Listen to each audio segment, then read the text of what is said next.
seputar Lebaran Idul Adha ini. Dan untuk prasarana pelabuhan, KSDP juga sudah melakukan persiapan dalam menghadapi angkutan Lebaran Idul Adha. Jika nanti ada kemacetan gitu Pak, antisipasi kita seperti apa? Apa kita akan berlakukan delay sistem kembali atau seperti apa nih Pak?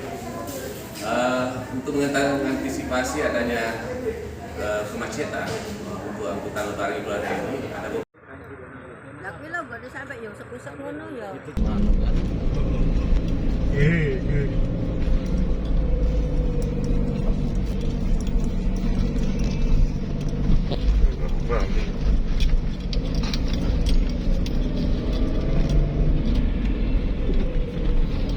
Dia pulang dari Polsek jam berapa dia? Jam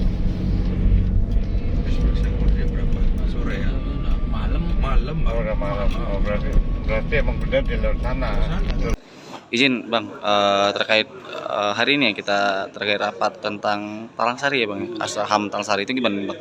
Ya, hari ini rapat sosialisasi tentang kick off ya, penyelesaian non judicial pelanggaran HAM berat masa lalu.